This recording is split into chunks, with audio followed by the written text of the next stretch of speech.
finisher he's becoming. Lane, Oladipo.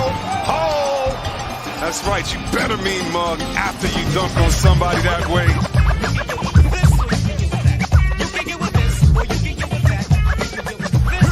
Gonna run it down. He goes with it. Adebayo for the win.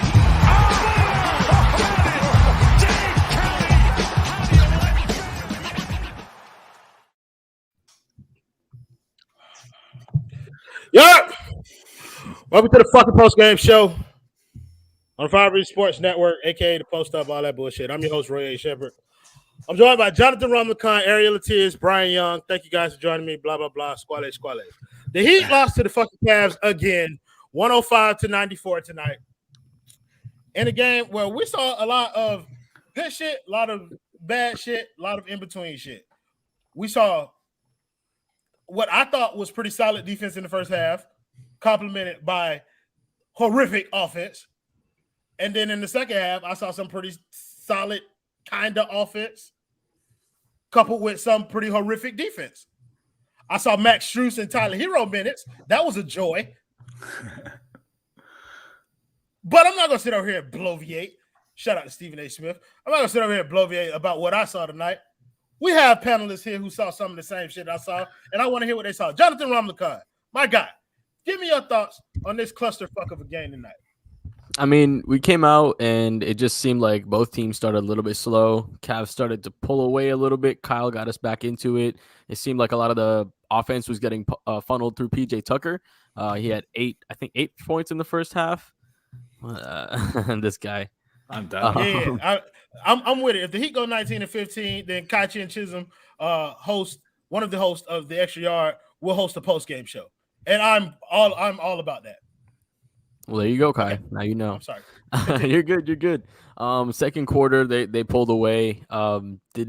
First half of the second quarter, I felt like we played well. Second half of the second quarter, they pulled away, built, I think, a 12-point lead.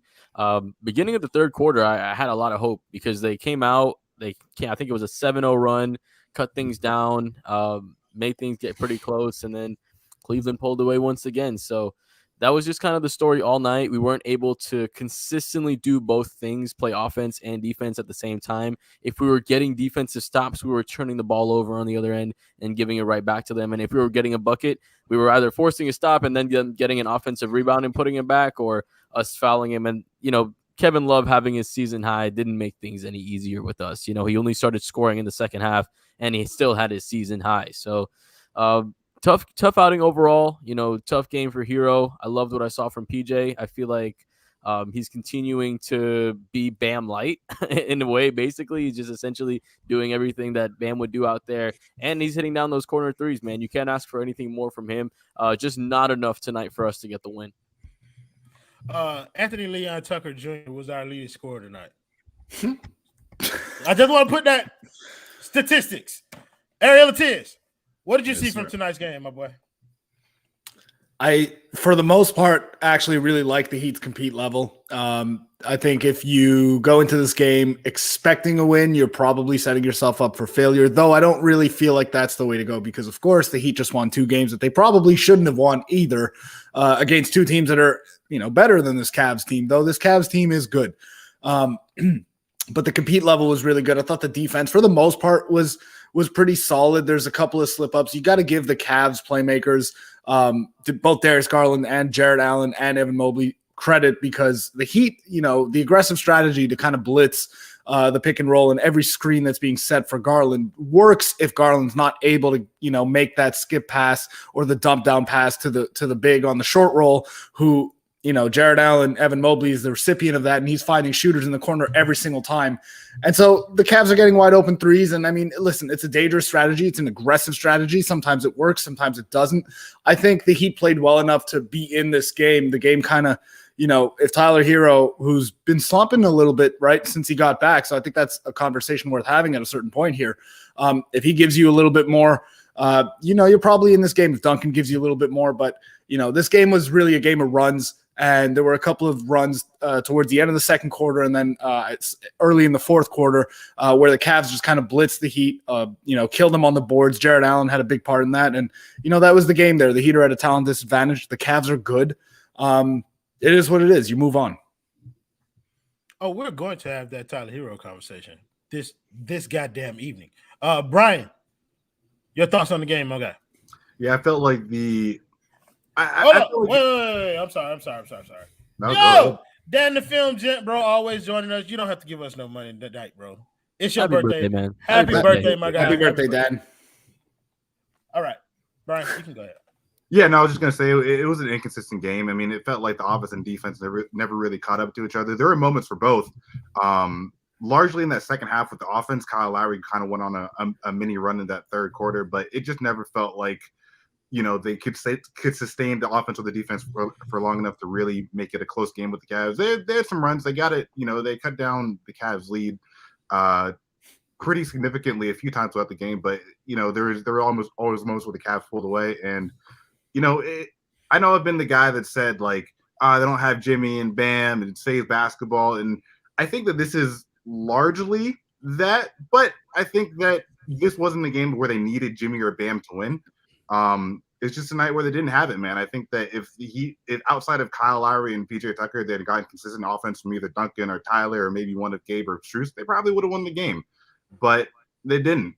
And those games happen, so I'm not too upset about it. You take the L and you move on from it. Thank you, Christian Curtis, for the $1.99. Don't know. He said, "What you feel worse about, Iggy or KZ driving kicks?" Okay. Anytime KZ dribbles the ball, it makes me want to throw up, bro. No, I think he means one of them being on the receiving end. I don't give a fuck. I took it as both ends. Whether you're the driver or you're the recipient of the kick, I don't care. I don't want you being on anyone else. So just don't be on the court. Right. Just thank you, John Mullen, for the $4.99 dono. Brian, read that dono for me while I prepare for the first player that we're going to talk about tonight. Hero still in play for 6th man of the year. He's had a weird December. Absolutely. He's still the leader of that clubhouse by far. Mm-hmm. He's had a few, maybe not up to par games, but overall he's been fantastic this season. I don't want anybody to look at these past 2 games and think that Hero isn't still the clear in a way, in my opinion, leader for 6th man of the year. He's going to get back to it, guys. Like, he's struggling, but every player struggles. It's going to be.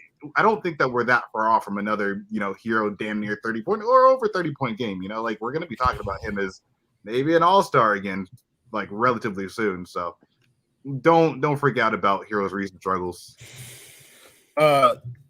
Listen, I don't know if he spelled shit wrong or if it just looks like weird on the screen, but Tyler Hero has had a shit December. Not weird, none of that. It has been objectively fucking terrible.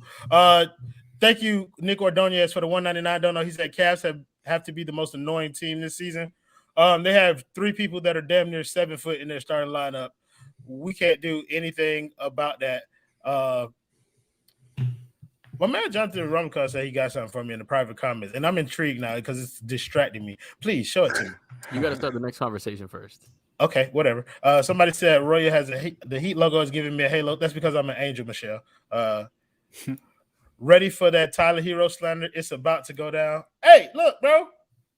Hold on. Thank you, somebody, for the $5 dono. He said Duncan belongs in a trash can. Previous game was a fluke. Duncan Hero shoots 1 for 14 from 3. PJ was 5 of 8. Only guy who showed up to play today. Kyle Lowry also showed up to play today, and it was great. So, check me out, bro. If prisoner of the moment was a YouTube comment, it would be that. Yeah, straight. Whatever you want to call it. Let's talk about Tyler Hero, because I've seen a lot of prisoners of the moment in regards to him, whether that be for good or for bad. But as of late, it has been I don't want to call it bad, but it has been not up to par with what he's shown us in terms of his growth this season. He is not taking care of the ball, and he is taking some bullshit shot there. That step back 3 on, was it Kevin Love? I don't even remember. It sent me because I was like, "You're not hitting nothing, bro. Why are you taking that fucking shot right now? Like, if you don't have it, bro, find another way to impact the game." But he kept on keep and he ended the game. What was it? 6 of 15, 12 points. I know I said I wanted him to explore his game with Jimmy and Bam out, but that ain't gonna cut it for me. Like, on no level, like based on the bar that you've already set for yourself. Duncan Robinson, talk about Tyler Hero. Where were you on his game tonight? Oh, geez. I never want to see that again. No. Okay, Oh, so check me out. So check me out. Horrendous. The two different skin tones are just sending me. Check me out. I think I made this comparison like off air. Oh, I would talk about it. You made a few. But no, well, it was like Tyler Hero and Tyler Johnson. It ain't really that different, you know what I mean? So that's Tyler Johnson with Tyler Hero's face on it. That is wrong. Hey, he's kind of looking like him without Jimmy and Bam out there. Looks like Tyler Johnson skinned Tyler Hero. It's warm as a mask. So shout out to the unidentified celebrity review for the consistent $5 dono, like clockwork. Duncan is a bum. Appreciate you. But Ramakan, I want to get your thoughts on Tyler Hero's game tonight. Yeah, I mean, Brady talked about it in the pregame show. He seems to have developed counters to almost everything except length. Length is the one thing that he still is just bothered by. You know, if he can't get around it, he'll try to take, just bad shots. And to your point about him exploring his game, you want him taking shots he's going to be taking when Jimmy and Bam are there. You don't want him taking shots that are erratic, maybe last shot clock, end of the shot clock type shots. Those are shots that you take when the shot clock's running down. You have no pass left to go from there. So I think, like you said, he should have impacted the game a little bit more. There were a couple, shots that fell. You're like, all right, he might start getting it going, but he never really got it going tonight. And to your point, this little bit of stretch of him struggling, I think teams are starting to understand where we're funneling our offense without Bam and without Jimmy there. It's a lot more predictable. When Tyler Hero's out there, he's going to be the guy that's going to probably putting the ball on the floor and looking for his shot. So, I think it's a little bit of both. It's that one that he's obviously just our number one option scoring wise right now, and teams are playing him as such.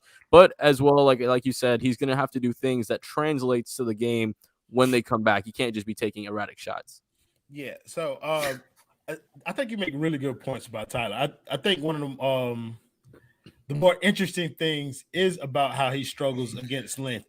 And there have been some pretty tall guys who have gone up against it without Jimmy and Bam. Ariel, I want to throw this to you.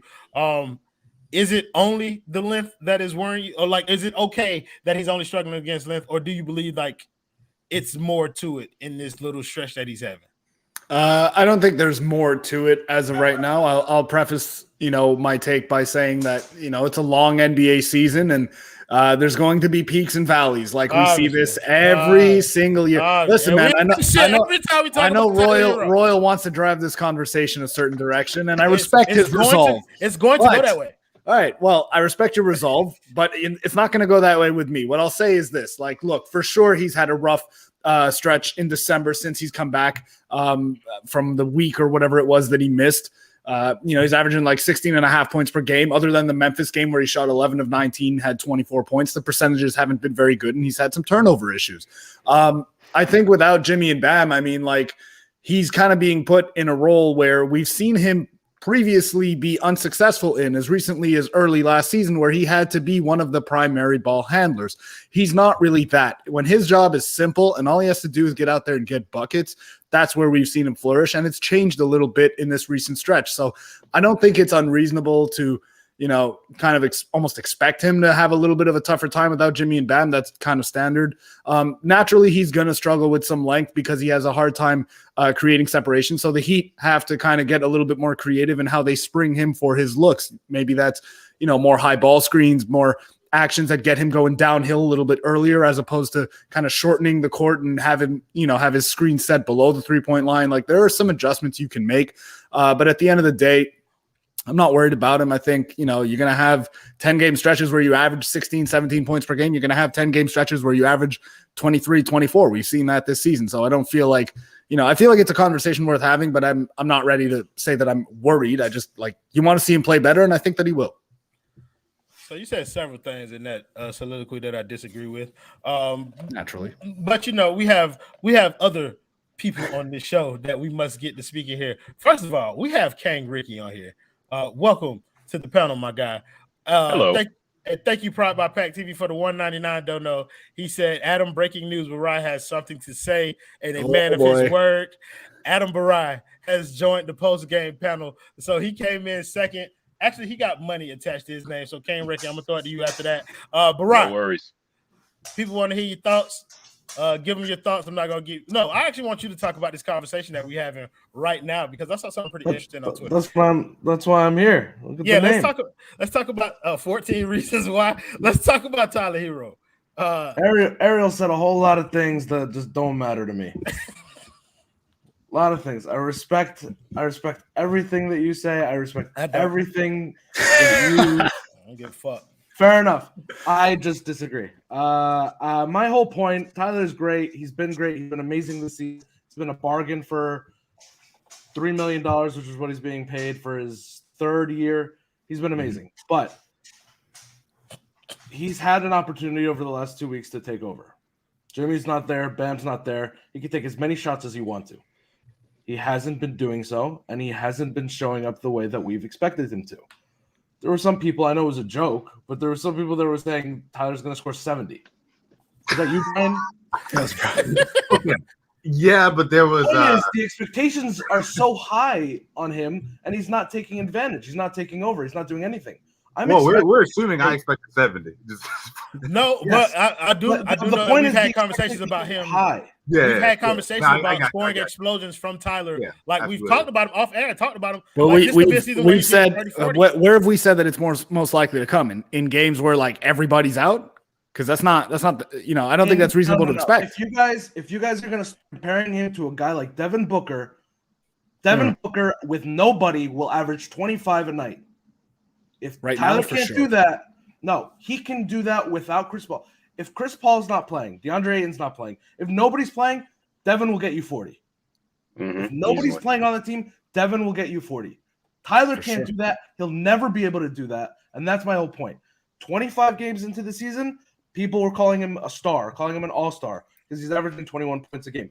A lot of players are averaging 20 points a game. I need to see him do it when nobody else is there. That's my whole point. I think it's a great point. And Christian Cardus, bro, thank you for putting this comment in here. It's so lovely transitions into what I wanted to do next. He said, Lynette, do I need insurance for that promo Roy was talking about the other night for a consultation meeting? Actually, if you would like to sponsor the 5 Reasons Sports post-game show, please contact Insurance by Lynette, our primary sponsor, A Aggressive Insurance.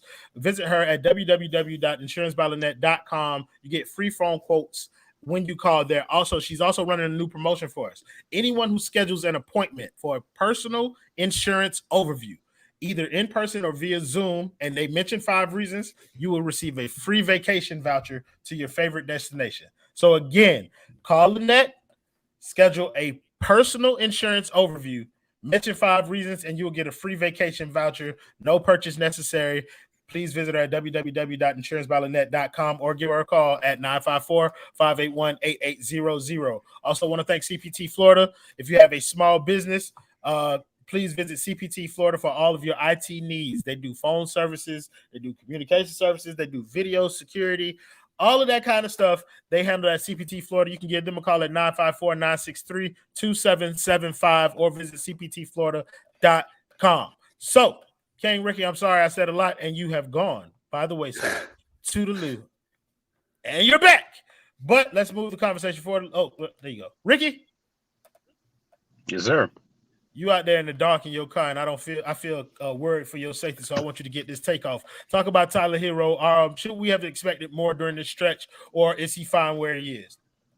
I think we have a long-running symptom of a larger. Yep. Yeah, that's what I was saying. I mean, spot on now. I mean, I agree with you. Now you agree with me. I mean, that's it. Ricky, okay. Beautifully said. Wonderful. Brian, jump in on this conversation while we're having it. Tyler Hero, are we expecting too much, or is he right where he needs to be? I think he's right where he needs to be. Like, I think that part of the problem is that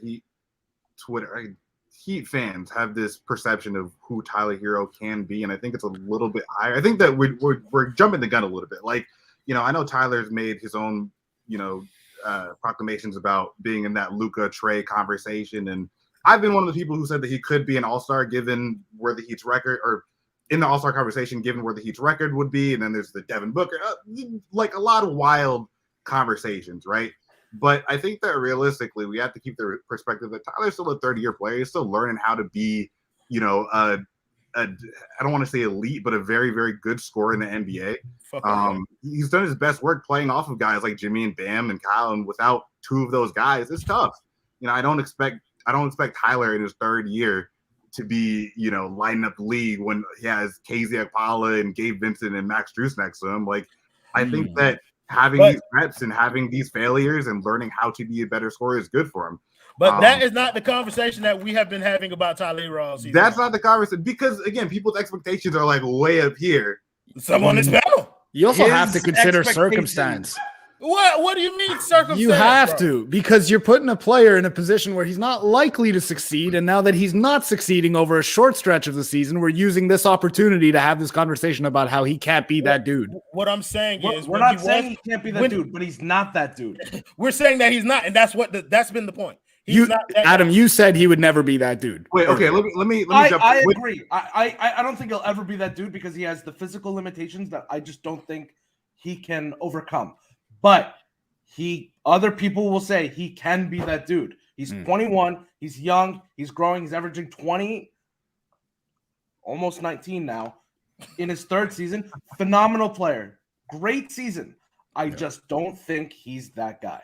How would we feel the comparison? What is that guy? Can we make the qualify? Can we Devin Booker. what is? Okay, then I agree. I don't think he projects as being the number one player on a championship team, like the best player quality on any of those guys. I don't even think Devin Booker is the number one player on a championship team. Right. I think he's their best player. I would say he's their best player. Sure. Right. But they're a championship quality team, though. You don't think? Well, anyways, we're getting off track.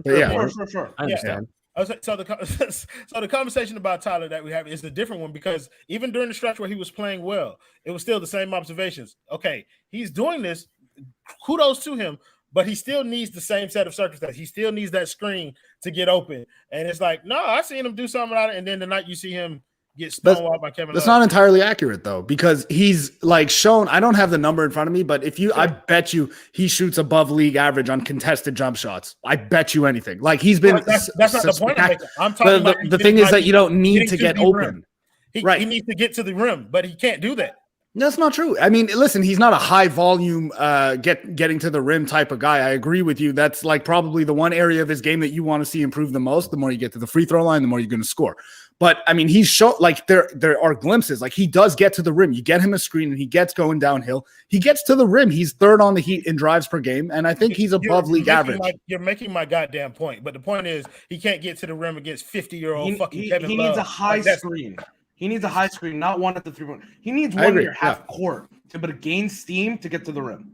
Like he's fine as a player. I don't like people putting him on this pedestal that he shouldn't be on. He's not Devin Booker. Like I agree with that. If that's what this is boiling down to, then of course he's not that. Of course that's not it. But I'm just saying, like it's like I need people to pump their brakes. Not an all-star either.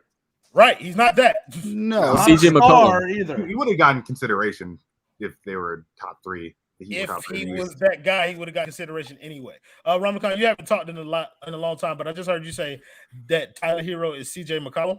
I think that's the upwards comparison. I feel like, a number two scorer can score on volume, that can pop some nights and be inefficient some nights. I think that's the upwards kind of trajectory, right? He's not going to be like you said, he's not going to be a Devin Booker, right? He's not going to be a Dame Lillard. He's not going to be a number one prolific scorer who can do it night after night. He's going to have nights where he pops and nights where he doesn't pop and he's still scoring because he's doing a certain amount of volume. So I think he could be a number two or a number three on a championship team, but I don't think he can be that number one.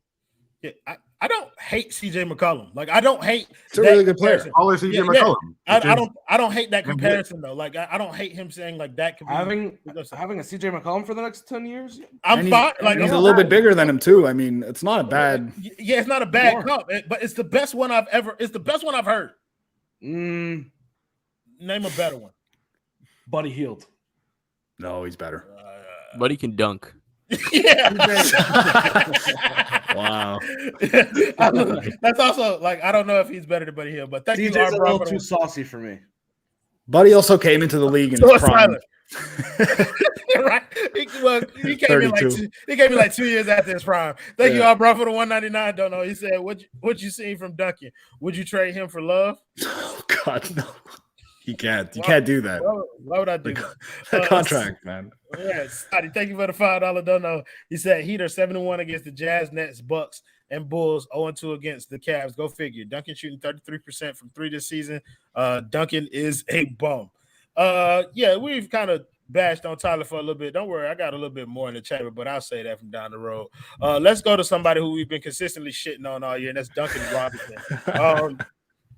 Look, I mean, it's just this is another outing where it's kind of like, okay, you showed us glimpses. Like, just kind of, can you carry this momentum anywhere? Ramakan, we'll start with you. Duncan Robinson tonight, man. How did you feel? Yeah, just one of those nights where his lack of offensive, just making the shots leaked into his defense, right? I felt like there were some spots in his game. I mean, dude had a behind-the-back pass to Dwayne Dedmon. Like, he was feeling himself. He had a nice little layup where he was able to get past his opponent because they were overplaying him. He has the ability to do these little things. He just does none of them on a consistent basis. And now the shooting is not, I mean, the shooting isn't, he's not hunting those shots anymore. I feel like he's allowing the defense.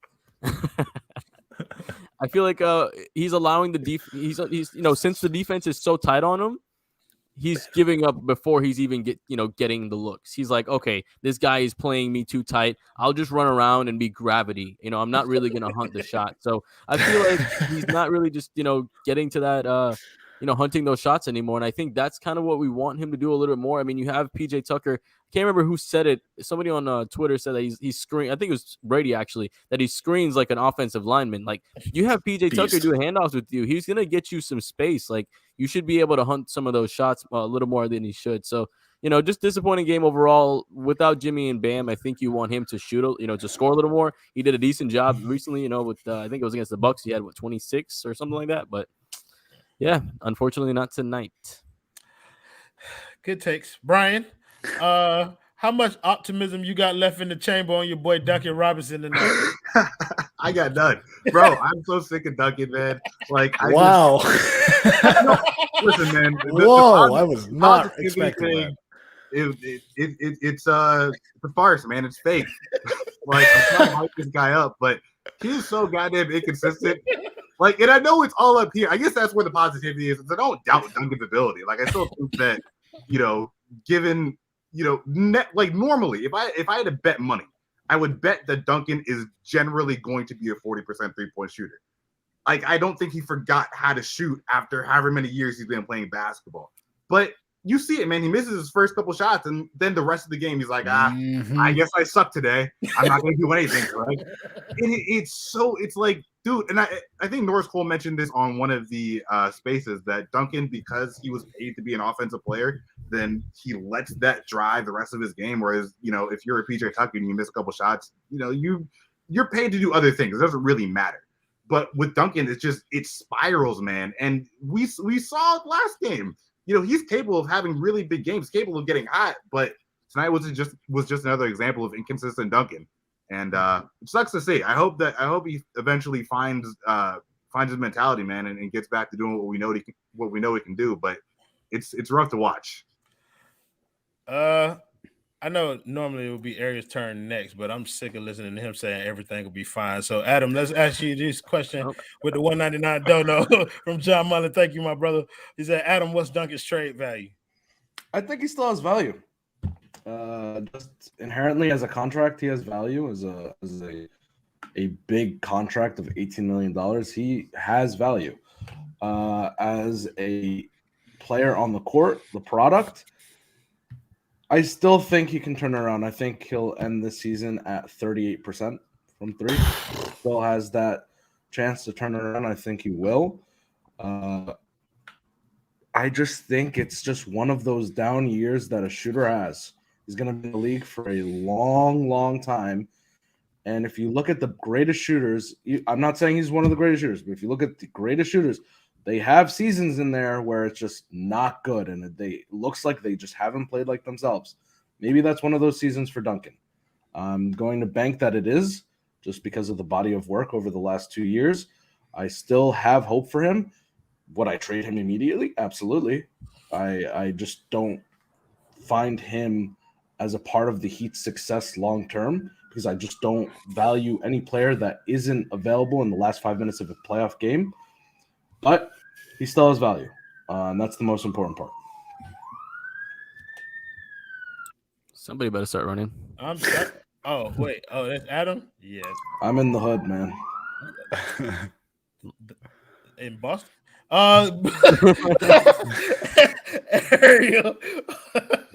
Ariel, tell me why this is a long season and we should all be patient with Duncan Robinson and we should just cool our jets. Yeah, he's one of the elite shooters that this league has ever seen, and we're going to get him to 40%. He's going to be valuable for this team coming forward. Go ahead, Ariel. I'm sorry if I took your whole stick. And that's where I'm at. No, seriously though. No, on the real though. Like, look, Duncan Robinson. I mean, I'm running out of things to say about it. Truthfully, I will say this. Like, over and over. Right. I mean, we've been having this conversation for months now, so I really don't have anything else to say. But what does this say, folks? Whatever you think about the validity of those rumors whispered packages last year, no one would trade Tyler. Oh, get the hell out of here. Who's that? Oh, I know who that is. Never mind. These are the people that I'm responding to. These are the people, not you, Ariel. It's these people. No, well, I mean, of course you would trade Tyler. I mean, let's be real. Right. The people that are like, he's a superstar, unbelievable player. He's going to average 35 and 5 in 2 years. Well, this is the problem with these conversations is it's so hard to just like be objective and like call it how it is. They're always, it's like you have to take one side of the fence. You have to get on that side and go to the extreme. You have to go to war with that side of the fence. Right. And then you got to fight about it all the time. Because the other side of it is so absurd. Yeah. Like that's the problem with it. Like, it's Ariel, you are part of that other side. Yeah. No, I'm like 70% to that side of the fence. You tweeted like 3 days ago, man, his first step is looking special. It is. It was on. Wait, hold on. I need to see that tweet. I don't want to defend the tweet that I don't remember. Shot making is special. It was something. I said that he was becoming a special tough shot maker. If you look at his contested shots and you look at the percentages he's shooting on contested jump shots, it's elite. Yeah, but when you look, that's what tough shot makers do. You look at the tough shots that bitch was taking tonight. Them motherfucker was clanking like a motherfucker. Ariel, look, I'm gonna listen. I agree with that. This is where this is. I'm not gonna, of course, for sure. But that doesn't disprove the body of work, right? I agree with you, but that does not. I mean, if you've seen something over 25 games, and then he has 8 games where it's he goes through a little bit of a slump. I don't think that's the time to sell all the stock and start getting off all the hot takes. Oh, but then it's kind of like you took big stock at the beginning of the season where everybody's fresh. And then didn't think about it. Here we go. This is Did you hear my take? Okay, yeah. Ariel, yes. Duncan and Tyler came together, right? They came into the league together. Yes. Duncan played very well those first 2 years. Oh yeah. This year though, not too great. Well, so why are we not looking at Tyler this season as just a hot streak? Because we're looking at Duncan as just a bad slump. We're not looking at both. Yeah, because with Duncan, it's more, I think more than anything, it's literally just that he's missing shots. Like he's getting a lot of the same shots he's gotten over the first couple of seasons that he's had in the league where he's been an elite shooter. Whereas with Tyler Hero, we've seen substantial, like real concrete improvements to his game. So when you see those things, you can say, okay, he's added this. This is something that elite scorers or really good scorers have. He's added this as well. That's something that translates and explains the jump in his production. And it's not just that he's making more shots. We've seen tangible improvements on the ball and in other areas of his game. That's what the difference is. Yeah. Brian, jump in on this. No, shut up, Adam Brian. Go ahead, Brian. Jump in on this conversation. Oh no! What happened? Oh, what happened there? What the fuck is you talking? Don't you dare, Brian. Go ahead and jump in on this conversation because us three in this triangle will be going at it all night. On the Tyler conversation on what he is? Yeah, whatever. Man, Tyler's saving Duncan from the slander tonight. Right. Yeah, I still think that, like I said, the expectations for Tyler are far higher than what he probably is. And as far as Duncan versus Tyler, why are we looking at Duncan as a slump and we're not looking at Tyler as a hot streak? I think, like Ariel mentioned, like Tyler has actually added things to his game, whereas Duncan, it's basically the same. He's still the same player. It's just he's missing. And I think that for Duncan, there are probably, again, I'm not qualified, but I think that there are probably psychological reasons to point to that For all we know, could change tomorrow. I don't know. Maybe Duncan hired a therapist, and he's like, "Oh, I actually don't suck as a basketball player. I can do other things on the court when I'm missing shots." Or, "Oh, I'm actually supposed to be here. It's okay if I shoot, a 35. I probably wouldn't, but a 35-foot three-point shot. It's fine." Whereas with that, yeah, I mean, why not, man? Like nothing else is working. I'd be through the moon. Oh yeah. I've never seen a special shot maker, tough shot maker, shoot as many air balls as I have this season. Tyler?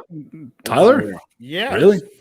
But I think the air balls were just this game. Yeah, it's not just this game. No, it's not this game. He had a couple. But no, I think this point is flawed though in terms of how we've seen tangible things from Tyler adding to this game. We've seen Duncan add tangible things to his game, bro. Last game we were talking about how he took a mid-range pull-up jumper. He's added the floater, like that type of shit. Like Duncan has added some of that shit to his game. Hold on a second. We've also seen the appearance of Goran Dragic and Kendrick Nunn from this team.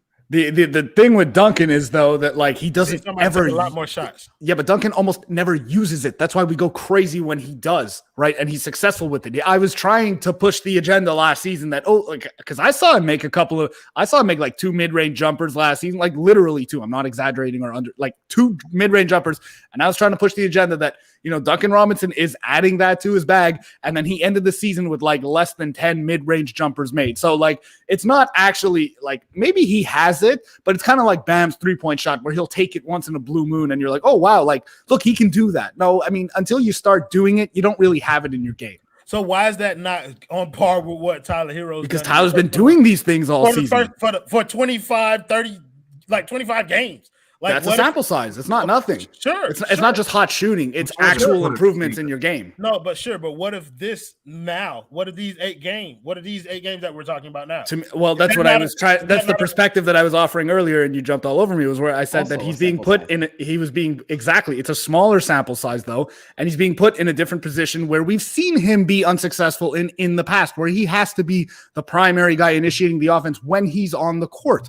Right? Like he's not that dude. He's a scorer. Sure. We have seen him flourish when he's had to be a scorer this season. And right now he's having to do a little too much. And he is also, to his discredit, I guess, trying to do too much with the ball, which is resulting in turnovers. So when you simplify his role, he's at his absolute best. And when the team is whole, that's when he's in that role. It's that simple. We're all saying the same things. We're just getting to the conclusion differently, right? Royal and I are saying what he is right now, fantastic. We understand that there are just things that he can't improve upon.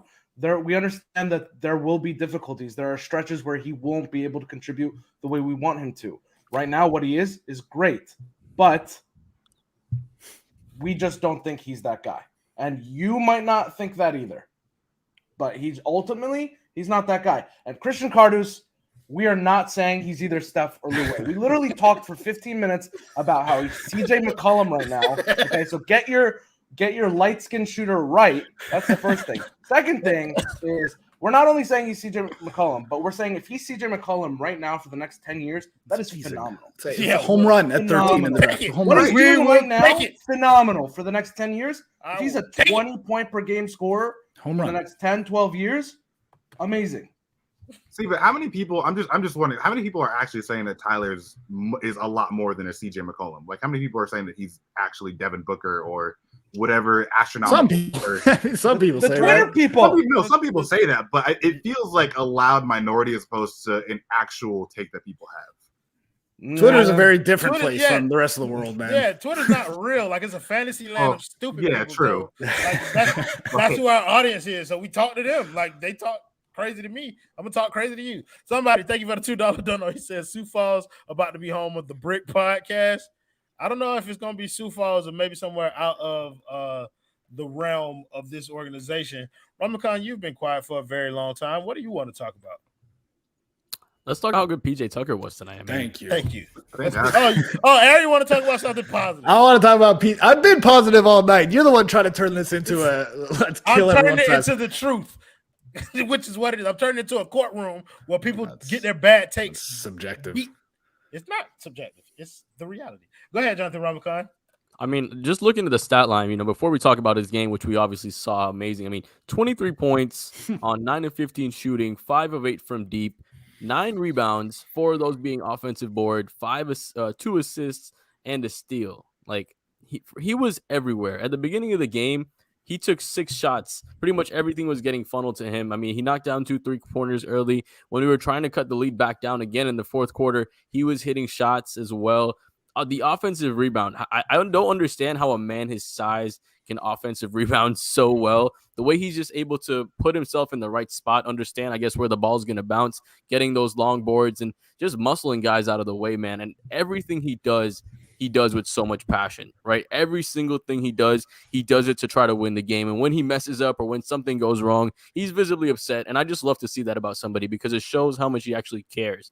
Like, it's so amazing that this guy came into the Heat this far in his career and he's fit. I think like Ariel said, like he fits like a glove. Like he perfectly fits with this team. And when Bam went down, we talked about in the pregame who was going to be that guy. And I was thinking maybe it was going to be PJ Tucker, but he wasn't really showing. Dennis Rodman. Exactly. With the 3-point jump shot. That's right. Bron. That's who it is. That's right, Bron. I like the way you think, my guy. Go ahead. Now we're on the same agenda. But, I mean, he's fatter Kyle Lowry.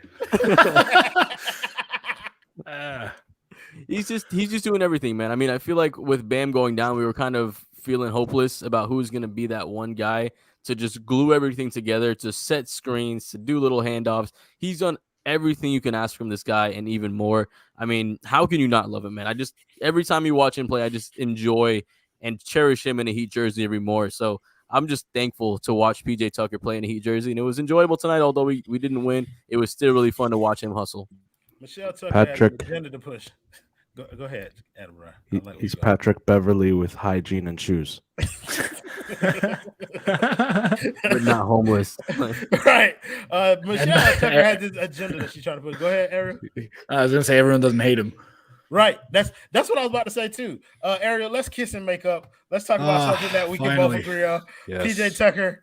Yes. He was objectively our best player. Wait. I don't know for sure if we can agree. When the Heat got PJ Tucker, were you on the side of like half of the other guys on here who were like not happy about it, thought that he would be? Oh, yes. I remember having a specific conversation with you and Gadiel Cartagena about his potential offensive production this season. You put the over under at, what was it, 4.5 points per game? I said over, and you and Gad laughed at me. How's that looking now, sir? No, I'm happy to be loud wrong on PJ. Just Tucker. as bad as your Tyler Hero take. It's looking a little better than that, but we'll get to that at the end of the season. But listen, I'm happy to be loud wrong on PJ Tucker.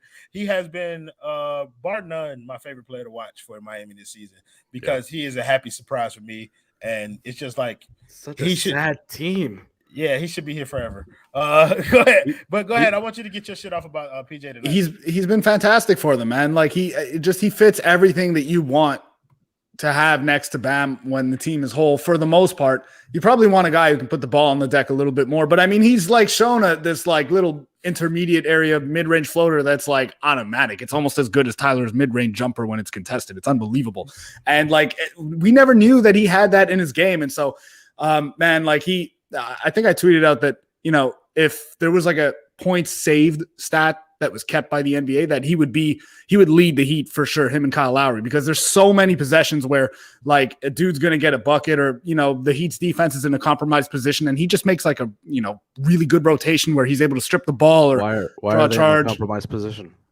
Because the defenses sometimes get beat by good offense. Really? You really just want everything's going to come back to Tyler Hero. Bring it to the Miami Heat specifically.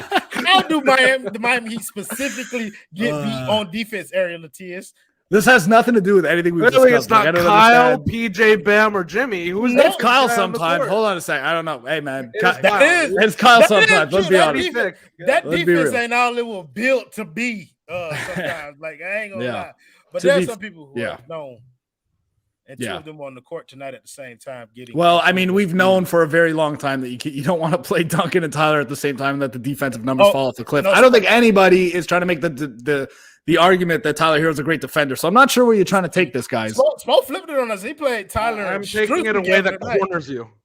Yeah, I feel that.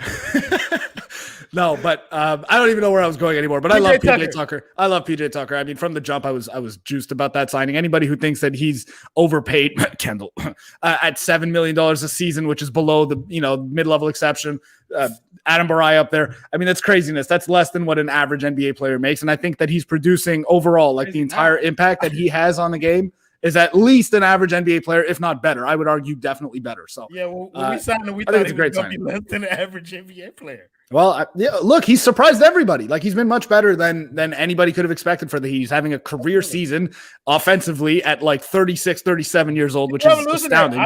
I did not think PJ Tucker would score 23 points at any point in time this season. I had a bet, which we can't find, and we need to find. If anybody really has way too much time on their hands and nothing to do, go back and look at the full court press archives. Find where Marco Romo, Gada, and I made a bet. I bet Marco Romo that PJ Tucker would score more than 15 points at least one time this season. He's done it multiple times already.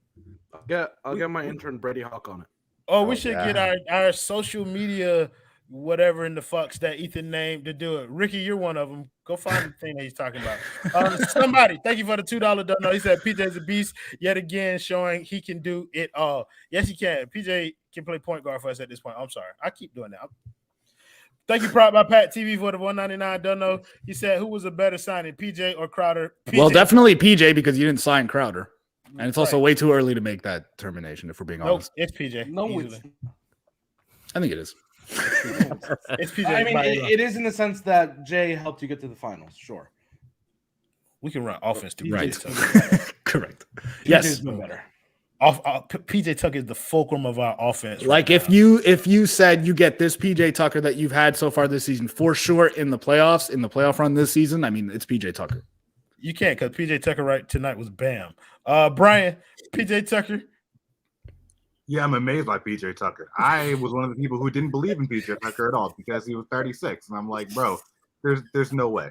You know what though? Like, on the one hand, it's amazing to see the fact, or to see a 36-year-old have his best professional, at least offensive season ever in the NBA. But on the other hand, it's like, damn, our best offensive player at times is PJ Tucker. So it's like, it's not great, but PJ Tucker scored 23. Huh? Had to have lost that game. Right. But I will say, I didn't know PJ had that little floater. Like, all season, it started off as one of those where you're like, never shoot that again. Like, he's basically like, okay, but then he doesn't. Now I'm like kind of expecting him to actually be pretty decent as an offensive player, which is something that nobody ever says with PJ Tucker. I think on the Cavs broadcast, I mentioned that he's shooting 54% from the corners. Like, he is having an amazing season. I still don't necessarily trust that he can keep it up, and I'm still concerned that, he's having to play these big minutes and do basically everything at 36, and you probably don't want that guy doing that, 25 games into the season. But, hey, man, he's been great. More than great. He's been fantastic. So shout out to PJ. He is culture personified. Yes, sir. Yes, indeed. I think that's perfectly encapsulates what PJ Tucker is, like culture personified. Adam Barai, when can we trade PJ Tucker? Come on. Don't do that to me. Fuck these people. Like, hey, I want to win a championship. The moment we signed Kyle, I was literally texting my friend, we should trade Kyle and Duncan for Dame. Yeah, they've had that conversation too. Like, people still are adamantly against trading Kyle Lowry for Dame Lillard. People are crazy. No. If we're being real, like, we're talking business. If that were somehow on the table, there's not even a conversation to be had. Maybe you talk to Jimmy, make sure he's not too mad. Other than that, just do it. I'm gonna stop trolling everybody. Jimmy's mad. I'm trading him too. For Dame? Getting CJ back. No, that's terrible. I'm out. I'm kidding. You would do No, Jimmy, Kyle, and Duncan No, for Dame and CJ. Ugh. CJ, Sick, Rob McCon. CJ is what we get. We already have CJ. You don't need two. Well, CJs. we have early. We have two CJs. No, it's overkill. We should probably get a Buddy Hield to complement our CJ. You can't play. I like Buddy Hield. That's a nice man. All right, You know let's what? talk about Terrence Ross could get you 30 if no one else was on the field or on the court. That's Royal's GOAT. That's the dude that Listen, better than our CJ. Who do you think planted that I seed? fully believe it. Listen, bro. But like, I'm not too much of a man to say that sometimes Adam Barra plants these little seeds in my mind like months before they blossom into full-blown takes. But some of the things they put in there, like once I see it, I think he knows it well ahead of time that once I see it, I can't unsee it. Plants these seeds inside. Nick Cardona is saying that Tyler Hero had a thigh contusion. Is that true? Shut up, Jonathan Robinson. I'm sorry. Go ahead. Wait, what? Nick Cardona is in the comments is saying that Tyler Hero had a thigh contusion. Is that true? Thanks for ruining the show, Nick Ordonez. After scoring 10 points, yeah, I'd have a thigh contusion. Well, I mean, he did get it was in the second quarter, right? Like there was that he tried to split a double team and banged his knee or something. Oh yeah, the knee that got banged, not the thigh. What? It was the thigh. The knee that was banged. I don't know. I mean, if it was a thigh contusion, I'm gonna put my money on the thigh, but it looked like a knee live. Sure. Does that answer your question, Brian? Yes. By the way, I will be going back to actually reporting, scoping out news in January. That's when I'll start doing again. I haven't reached out to anyone since free agency. I haven't talked to anyone. I don't know anything, but I will start back up again in January. I've just been very busy. Hey, and congratulations on your very busy, by the way. I want to talk about what you called me and was saying the other day. We'll talk about it out there. Let's talk about the next game. We have the whoa. We're not going to talk about Omer Yurtseven. You know what? Let's kind of wrap that into one big conversation. Let's talk about the play of the bigs tonight. We can talk about Dedmon, Yurtseven, KZ Okpala. Just go ahead and let's throw that out. I like you jumping in there and doing that, Kang, Brian. Appreciate Thank that. you, sir. Thank you. Keep me on track. Since you jumped in here, you host this segment, and you tell us what we're finna talk about. All right, let's talk about the bigs. I'm gonna take a cue from you. Okay. We're gonna start off with Jonathan. Talk about one of the bigs tonight. Yeah, I mean, let's see. Yeah, I think we'll start with Dwayne. I feel like one big. Yeah, essentially. I mean, actually, no. Let's talk about Yurt a little PJ bit. Tucker. I want to talk about the things that bothered me about him because there was a couple times that I felt like he just goes up too soft, right? I feel like there's times he's close to the rim. He just needs to dunk that shit. Like, you're right there. Like, stop trying to float it over somebody. And then the one time he tried to dunk it, it's like Jared Allen, one of the best shot blockers, is is right under the rim. Why is that the one you're gonna dunk? Like, made no sense to me. He's starting to, understand a little bit more, at least the small things as far as where he needs to do after he screens, like where he should be, kind of where, just small things, but he's not ready there yet. I don't think he's ready yet. When Bam comes back, I don't want to see him on the court. I think he needs to just be sent down to the G League. I think he needs a lot more work, a lot more polishing up before we see him ready to play with us. Omer Yurtseven strikes me as a very sensitive man. Like, he likes poetry and long walks on the beach and shit like that. Like, he don't really What's wrong with that? Nothing. I'm not bashing his character in any way. Definitely twirls his pasta in a spoon. You know what I'm saying? Is the way to eat it, by the way. Just putting that out. Spoon? Maybe not. You got to eat it with your hand. Sounds bro. illegal. Yeah, eating pizza with a fork. But you know what I mean? Like, he does go up like he wants to be the starting center of a WNBA team. Like, that motherfucker. Why'd you do that? Because they can't dunk and neither can he. That's my point. But yeah, let's talk about more of what you want to talk about. Let's talk about some of the other big. No, Brian, you're hosting. I'm sorry. Let me be quiet before I get us canceled. Oh no. Ariel, talk about KZ Okpala's game tonight. What did you like about his play? What did I like about it? Did he make a three? He didn't make a three. He made a three. I like that he made a three. He had a nice pass to Dwayne Dedmon. He had 2 assists. Had a nice pass to Dwayne Dedmon. Yeah. KZ Okpala. KZ Okpala. Sometimes he does stuff. A lot of the times, most of the time he doesn't. Sometimes it's not terrible. KZ played well. I think I think you said this on Twitter, Adam. You was like PJ Tucker is kind of like the KZ whisperer or some shit like that. Like, he kind of unlocked KZ. I was sitting there and I was like, maybe in 10 years we'll talk about KZ Okpala the way that we talk about PJ Tucker. No, maybe. Oh, I mean, PJ Tucker took 5 years off from the NBA, right? PJ started out in like age 26. Yeah, maybe this is KZ taking a break from the league right now. Maybe that's his PJ Tucker moment. Maybe, we don't know. Royal, what did you see from Dwayne Dedmon tonight? the same thing everybody else saw. Like, he's the only big that we have when Bam Adebayo cannot play. I like, from Dwayne Dedmon particularly, I like the kind of the chemistry that him and Kyle Lowry are building. Like, Kyle Lowry is able to find him in those little dump off areas, and he's finishing. He had a nice little nifty finish, like a little, dipsy dude finish, which is nice. He's shown signs that he can man this spot while Bam is gone, and we can be fine with him doing it. So I'm fine with what I saw from Dedmon. Not much on the rebounding side. I don't like that PJ Tucker consistently out rebounds him, but I mean, then again, you're going up against a team that's really long. So I mean, he did about his best that you can expect him to do. Right. That's interesting. Shut your ass up, Ariel Latias. Ain't nobody asked you nothing. Interesting. That doesn't apply to the Tyler Hero conversation. No, it does not apply to Tyler. I guess they're playing a bunch of long teams in December. Are they? I don't know. That's how long Tyler Hero ain't been able to get his own shot off. Except for the Memphis game. He was really good in the Memphis game. Passed the torch of posting back to Royal.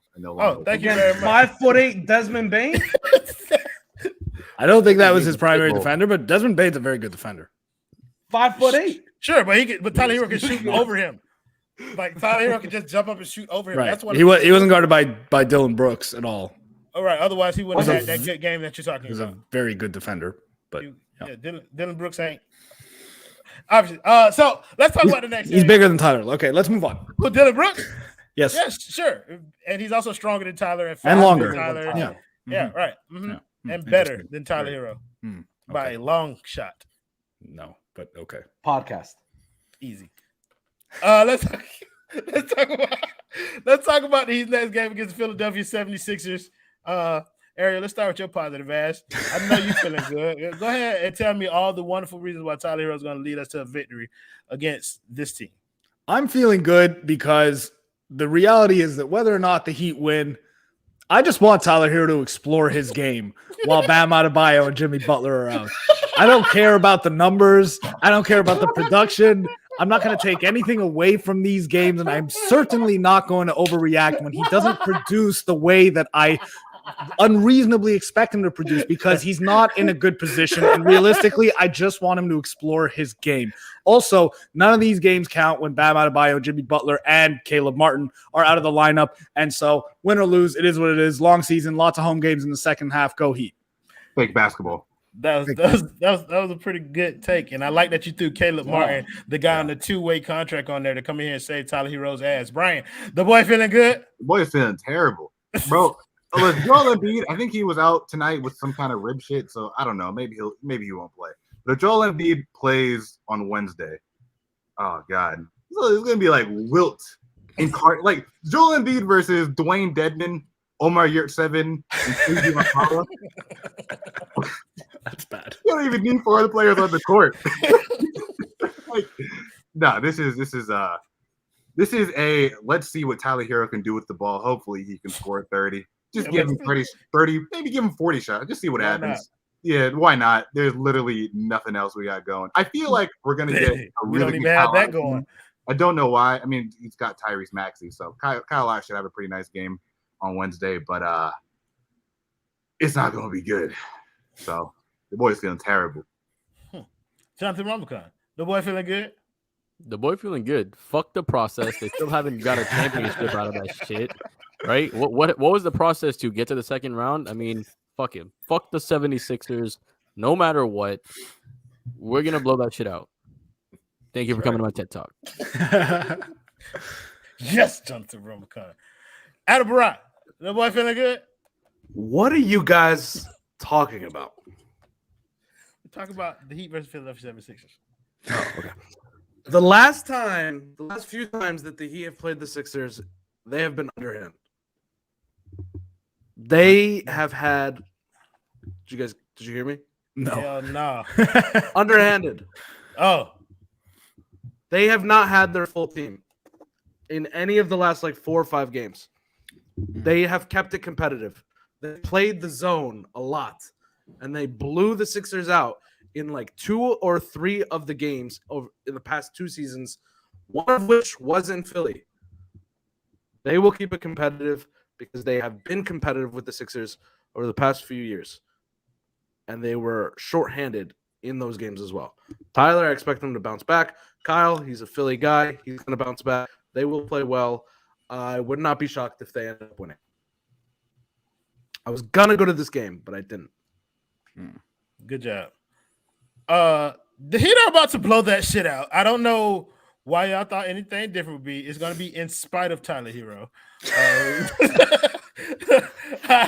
I think we get a bounce back game from Duncan.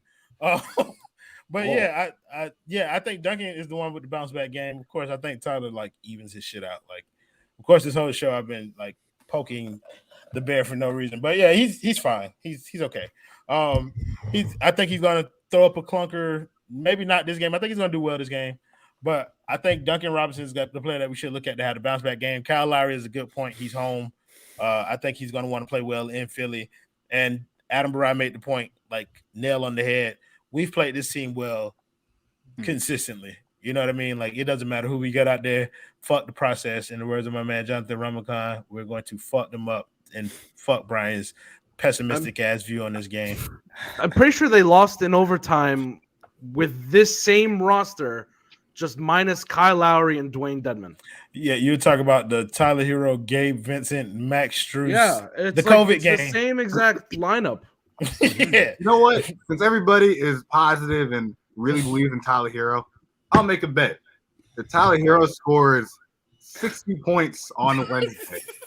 I will Venmo every single person that watches this $50. Right out of my pocket. Because we all have faith in Tyler. Let's do it. That's right. Bro, we know you don't have Google money. Do you do PayPal? I do PayPal. First of all, no Venmo in Canada. Okay, you're completely glossing over the fact that he said Tyler Hero scoring 50 points. Like, no, I think that's no. He said 60. Yeah, 60. Yeah. Oh, either way. Tyler. Oh, you said 60? I thought you said 16. Yeah, 16. Easy money. 60. Oh, you said 60. Okay. Yeah, Tyler Hero We're scores lowering the standards now? I'm saying, No, 16 is what he's averaging in this December, where he's been slumping terribly, and that's his absolute, baseline, his floor. But 70 is his ceiling, right? That's what we're 70 around there. Around 72. Around there. 72 to be specific. My bad. Bro, he gets doubled one time, and that boy is not touching the ball for another 2.5 quarters. Do you see how quickly he gives the ball up when someone's guarding him too close? And can't find it again. Don't want it. Have y'all watched the first 25 games, or are we serious? He had Jimmy and Bam. Yeah, and he's still getting the most defensive attention. Without you. Thank you to Jonathan Ramakan, Adam Barai, Ariel Latiz. Don't think Ariel Latiz. Brian Young. Jonathan, the only one who can talk.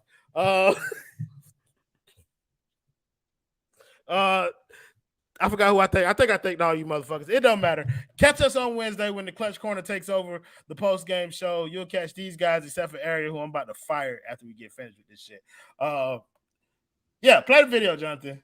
And if you're not subbed, make sure you sub. We almost 15,000. And like the video too, Jonathan. Hit that bell button. Smash that like button. Tyler Hero. Smash that like button. We'll see you next time. Jimmy buckets. Clutch time. Tyler Hero. What a finisher he's become. Lane, Oladipo. Oh, that's right. You better mean mug after you dunk on somebody that way.